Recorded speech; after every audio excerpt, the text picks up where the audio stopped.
Lola Ame, ikwento mo sa amin ano nangyari dyan sa apo mo. Nasagasaan o nasagi, nabangga? Nasagi po. Yung madaling araw po kasi, naglalabas po ako ng paninda sa labas ng bahay namin. Naglalaro po siya sa labas ng bahay namin. Tapos may mambilis po ng motor ng takbo.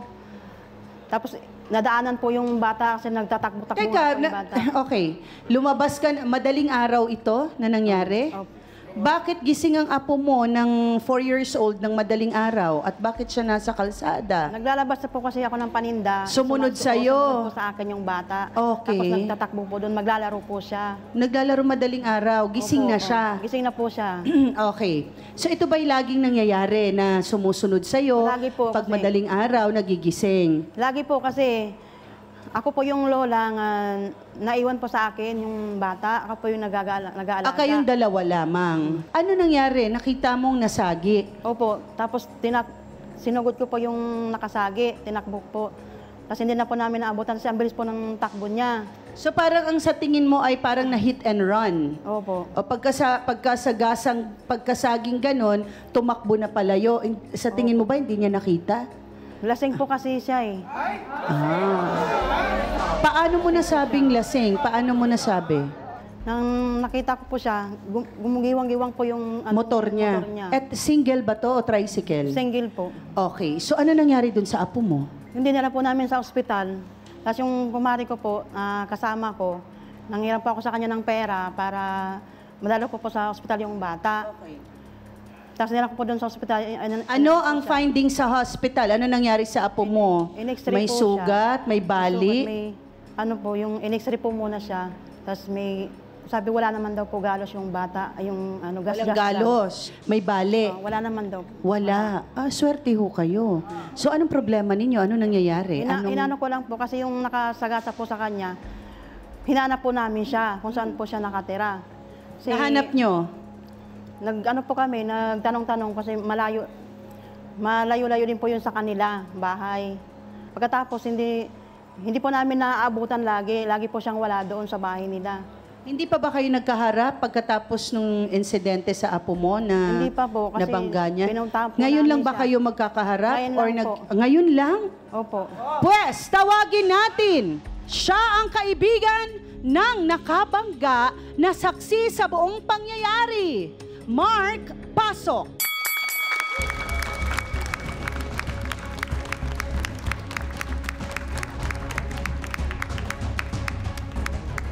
Mark, diretsahang tanong. Isa kang kaibigan nung nakabangga, no? So, ano sa tingin mo? Dahil sinasabi ni Lola na lasing yung kaibigan mo, totoo ba ito? Opo.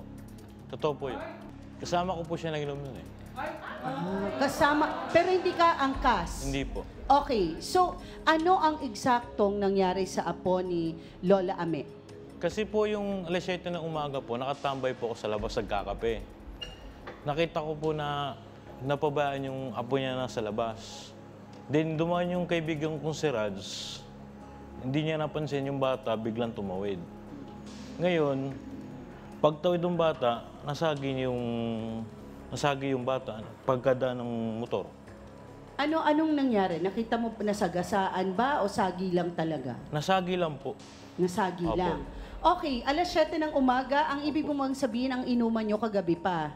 Opo. Oo, Kasi po, Gabi, tapos tuloy-tuloy sa umaga, Mark. kasi po yung gabi nag-inuman kami noon. Then yung umaga, tumambay ako sa labas ng alas 7, nagkakape na ako noon.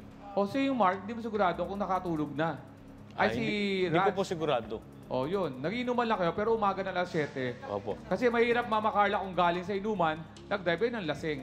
Ayun lang sinasabi ko. Anyway. Okay, so kagabi pa pala nag-inuman. Kumbaga hangover na lang yon. Opo. Ang aga din naman kasing nagising nung Rads, no? Okay, sa tingin mo ba, Mark, may kapabayaan din si Lola Ame Meron sa po. kanyang apo? Meron po. Okay, katulad ng ano opinion mo? Napabayaan po yung bata, imbis na bantayan yung apo niya, ba't mo papabayaan kung mahal mo yun? Tsaka, kung ikaw yung naniniwala nung magulang binigay sa'yo, dapat, Naglalabas ako ng paninda yun eh. kahit Naglalabas na, ako ng dapat paninda. ikaw ay lola eh. Naglalabas ako ng paninda. Sa yung kasi opportunity para- binigay ng nanay, hindi ikaw mag-alaga. Dapat, cargo mo yun. Kahit anong mangyari doon sa bata, hindi mo mapapabayaan. Mark, totoo bang parang kriminal na ang turing ni Lola Ame kay Rads? Opo, totoo Paano po mo yun. nasabi? Meron ka bang mga nakikita kung paano sila tinatrato? Kinukwento po sa mga kapitbahay na, ay, kriminal po yan. Ganito. Chismis po. Chismis. Totoo ba to, Lola Ame? Nagtatago po sila eh. Nagtatago po siya eh. Nagtatago kasi. Tapos lagi pong pag pupunta po kami sa bahay nila, hindi na po sila nagpapakita. Tapos Bakit kaya sa tingin mo hindi nagpapakita? para ayaw magbayad. Ano ang dapat bayaran, Lola Ame? Siyempre, yung pagdala ko sa ospital sa apo ko, kailangan niya magbayad. Dahil sa ginawa niya, inano niya, sinagasaan niya yung apo ko. Katapos ako lang yung naghahanap buhay sa amin. Siyempre, wala akong pera. Pagkain namin, yung kinikita ko. Kahit meron, Lola Ame, obligasyon pa rin sa pananaw mo talaga na siya magbayad kasi siya ang nakasagi. Oo, may kasalanan. Malalaman niya eh. natin yan mamaya kay Attorney Lorna, ano? Siya naman ang kaibigang awang-awa na raw kay Lola Ame dahil sa sinapit ng apo nito. Marimar, aw! Pasok!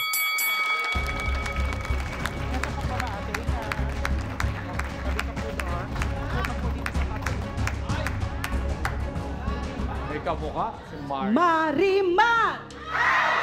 Diretsahang tanong, gaano kahirap ang sitwasyon ni Lola Ame? Dahil ba ito sa sinasabing hindi makasingil? Gaano kahirap ang sitwasyon? Sobra pong, mahirap kasi siya lang po nag-aalaga ng bata. Tapos nasagi rin po yung anak niya, apo niya. So dalawa, Naglalaro po yung po kasi po silang dalawa. ng madaling araw. Opo. Hindi, ano po yun? 6:30 na po. Okay, umagang-umaga. So, Kasi parati po siyang pumupunta doon sa kabilang street. Kasi kabilang street po kasi sila eh. Isang beses lang po sila nagkaharap kaso hindi na po naulit. hindi na naulit. Kayo ba ay nagbaranggayan na? Hindi pa po. Hindi na po Okay. namin ano yun eh. So, eto daw si Lola Ime Marimar ay sinasabi ni na Mark na nagwawala tuwing naniningil. Na akala mo kriminal na ang nakabangga. Totoo ba yan? Opo. Ma'am kasi ano eh. Bakit sobrang paano ka galit nagwawala, niya na Ate Nanay Sobrang Ime? galit niya na.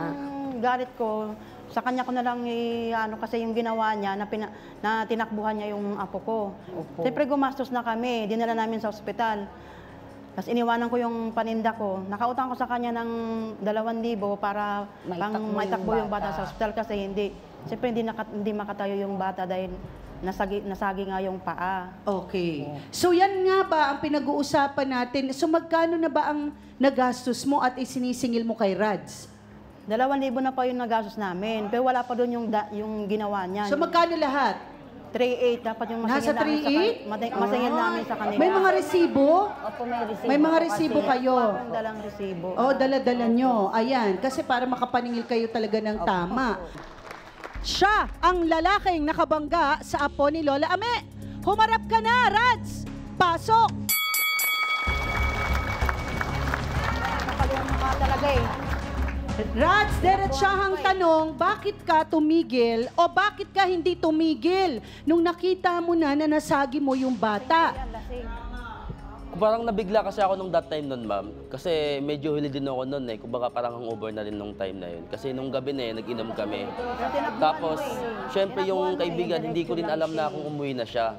Inaamin ko na ma'am na lasing po ako nung time na yun. Hindi ka raw lumingon, Rads. Totoo ba yan? Hindi po ma'am, sa totoo lang, tinulungan ko pa yung apo niya para madala doon sa ESAB na eh. Ano ba Araw na talaga ang totoong storya? Hindi totoo na hindi tumigil. Ma'am, sa totoo lang tinulungan ko yung apo niya eh. Kaya nga po nadala sa ESAB yun eh. Paano pag di ako tumigil, dapat hindi nila makapagperma sa amin. East Avenue. Opo. Kayo ba ay nagkasundo ba? Opo, May ma'am. pagkakasunduan At may kayo? pruweba ako dyan, ma'am, na meron. Saan kayo nagkasundo? Siyempre, ma'am, sa bahay namin. Kasi pinag-usapan na wag na kayong ituloy magpabarangay. Kailangan na lang natin ng permahan, kasunduan natin Asan ang na magbayad. kasunduan nyo? Nadala Sa akin, mo? ma'am. Lola Ame, habang kinukuha yung sinasabing kasulatan ng kasunduan ni Rads at saka ni Lola Ame nung gabi ha, ito hindi ito nung gabi na na-aksidente. Nung umaga na, Yes, the po. next day. Dinala na namin kasi yung bata sa Nadala mo ospital. muna. Asan ang medical legal mo? Dito po. Ito po. So, ito ang medical legal. Doktora. paracetamol lang yung, yung gamot eh. Okay, doktora, nakita po ni Doktora Camille Garcia ang medical legal. So, ano po yan? Okay, unang-una po, nagpa-x-ray po talaga. Totoo naman na kinakailangan magpa-x-ray. Pero base po dito, ang nakalagay, 800 lang po yung halaga ng x-ray. Okay. Tapos, ang binigay po kasi dito na diagnosis, you have been diagnosed with MVA. Ibig sabihin po, motor vehicular accident. So, na-aksidente siya, pero wala pong nilagay dito kung may abrasions, kung may wounds or lesions. Ibig sabihin, kung may tinahi or kaya naman talagang nagkaroon po ng tinatawag na talagang So, sugat. wala. Wala. Kaya po, ang binigay dito na gamot is paracetamol para po sa ganoon kung sakasakaling meron pong, syempre sa sobrang ano niyan, medyo masakit siya eh. Kung natumba siya nung pagkakataon na yun. So, ganito, ngayon naman, Rads, yan po yung binasa ni Doktora ay ang medical legal ni Lola Ame nung dinala niya sa ospital yung kanyang apo. Okay, ngayon naman, titingnan naman ni Attorney Lorna yung kasulatan na sinasabi, Lola Ame. Ito na yung kinabukasan na to. Tama? Kinabukasan na pagkatas ng medical legal. Nag-usap kayo na magkasundo na. Yan ba yung kasunduan nyo? Yes, ma'am. Sige, pakibigay lang, Rads, para mabasa ni Attorney Lorna Kapunan. Sa kasulatang ito, nakalagay na March 13, 2024, ng madaling araw, around 3 a.m., nabangga ko ang apo ni Nanay Flora na si Shet Camilon, 4 years old. At agad sinugod sa hospital sa East Avenue. Ako'y nangako na magbayad ng danyos ng halagang 3,800 pesos. Maraming salamat, March 13. Okay, so the document is the best evidence. So yung sinabi mo na pinabayaan, nagsinungaling ka. Tama naman. Tama yung sinabi niya na sinamahan ka pa sa East Avenue kasi pumirma Siya po dito. yung sinungaling. Anong Kasi, ma'am, dinala ka sa... Pinag-usapan nyo ho, ipinirmahan nyo. Pinirmahan Sa nyo. kasulatan, kumbaga yun ang Kasi- pagkakasunduan nyo.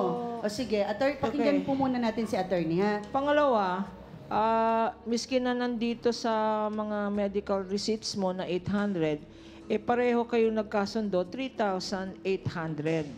Ang quote-unquote danyos. So inaamin niya na may danyos. Kayong dalawa nag-agree sa 3,800. Huwag na nating pag-awayan sinong lasing, sino nagdala sa hospital, sino nangutang, etc. Parang wala nang ibang storya. Ito na lang, dokumento, ha? Ngayon, mag-usap kayo. Kung pumayag ka naman, huwag ka naman tumakbo. Mag-ayos na kayo ngayon. Kasi ang mali kasi din nila, ma'am. Sige, pakinggan natin. Maraming salamat, Attorney Lorna. Yes, Rads, ano masasabi? Kasi ang mali nila, ma'am, tuwing sumusugod sila sa bahay, yung tipong ang aga-aga, tipong sisiraan ka na sa kapitbahay, tapos kakatok doon na magbayad ka ng danyos mo kasi itong pangako mo. Although hindi man ako nakabayad kasi may reason naman ako hindi nakabayad eh. Kumbaga mo kasi nasunugan kami ng time na yun, ma'am. Para magpakita Yes. sa amin, ma'am. Kaya talagang hirap na hirap ako magbayad sa kanya nung time. Okay, Rads. Hindi namin siya naabutan. Hindi natin maintindihan kung hindi natin gusto yung pamamaraan ng paniningil. Pero dapat maintindihan mo rin na ang tagal nung sa usapan may sulat eh. Dahil kung siguro dinerecho to sa barangay at lahat, baka ma-impound yung motor, maraming pwedeng mangyari. Na mas mahal pa yung magagastos mo. At sa tingin ko, kaya ka na rin pumayag na magbigay talaga ng 3,000 dagdag, no?